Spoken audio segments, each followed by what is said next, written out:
Number 15 from the Pert practice is solve the systems of equations. Now, there's a couple of different ways you can do this, but for this case, what I'm going to do is a method called Cramer's rule. And in this instance, all Cramer's rule is going to give me is the x value, or in this case, the a value. So I'm going to have a coordinate answer here.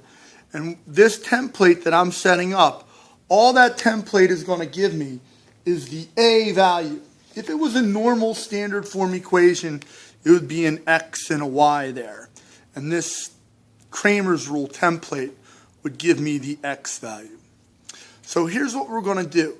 To do Cramer's rule in a basic low-level manner, you just circle that middle b term. And then from there, I'm going to multiply that times this 7. So 3 times 7 is 21, and that value will go there. You'll start to notice the more you do this with students, the quicker they remember where to place the digits. The next number I'm going to multiply is this actual negative 1b times negative 18. So negative 1 times negative 18, well, that's positive 18. So that value goes there. I need to go back to my pivot, this 3.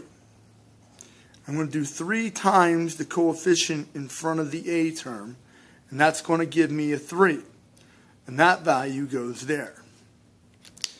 Go back down to the negative 1. Negative 1 times negative 2 is positive 2, and that value will go there.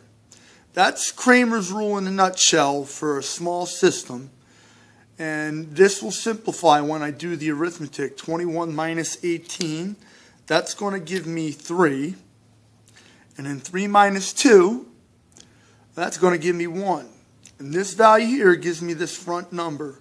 So that front number, x value or a value, in this case it's an a value, is 3. Now you have to ask yourself, what's a equal? A equals 3. What's a equal?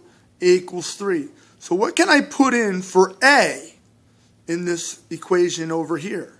And the answer is 3. So I'm going to substitute 3 in for that equation. I'm no longer using Cramer's rule. This is the normal substitution method. And I'm going to use this to solve for my b term. So I'm going to subtract 3 from both sides. This is going to give me negative b equals 4. There's a couple of things you can do to get rid of that negative b. I'll just divide both sides by a negative 1. And then you'll find out that b equals